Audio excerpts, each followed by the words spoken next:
for today's video. Maaga ako tinanghali ng gising. Check natin yung mga manok natin. Ngayon lang ulit makapag video guys.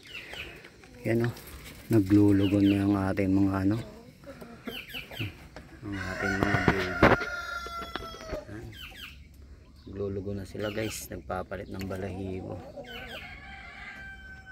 Ubos ang buntot nila.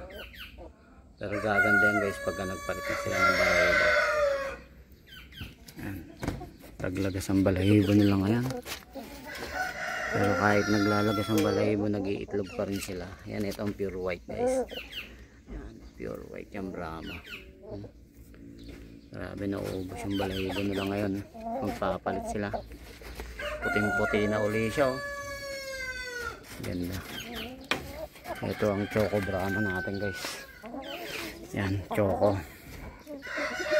Yan, nag-itlog na uli siya guys. Yan, may itlog na uli siya. Ito hindi pa ito naglulugon. Magpapalit sila ngayon ng balahibo. Ang lalaki ng hen na natin, ang tataba. Yan. Ito ang ating Colombian. Yan, ang ating mga breeder.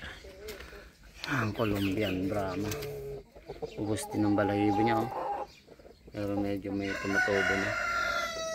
Taglagas ng balahibo nila ngayon. Ngayong month. Magpapalit sila. Yan, ito bata pa to. Going to 4 months. Yan, going to 4 months siya. Roaring yung guys. Ang laki niya sa 4 months.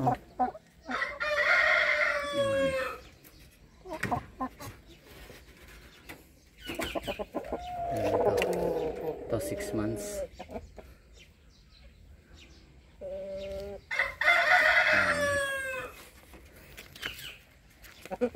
Yan ang mga baby natin, ang mga ating mga ganda ng tindigan. Naglalagas din, nag-uumpisa pa lang siya maglagas ng balahibo. Ito ang ating porcelain Brahma. Ano, nagpapalit na siya, medyo okay na, nagpalit-palit na siya. Nagpapalit na siya ng balahibo. Malapit na siya matapos.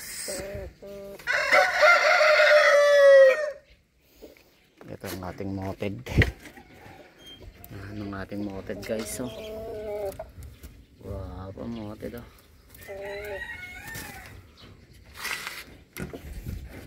Ito ang ating porcelain hen. Naglalagas na rin balahibo niya. Papalit na siya. Yan, for today's video, yan muna guys ang update natin ng mga ano, update ng ating mga alagang manok. Yan, bye guys, hanggang sa muli. Habang naman sa susunod na video, huwag kalimutan paki-share, subscribe at paki-click pa rin ang notification bell para updated ka sa akin mga bagong video. Yan, bye guys.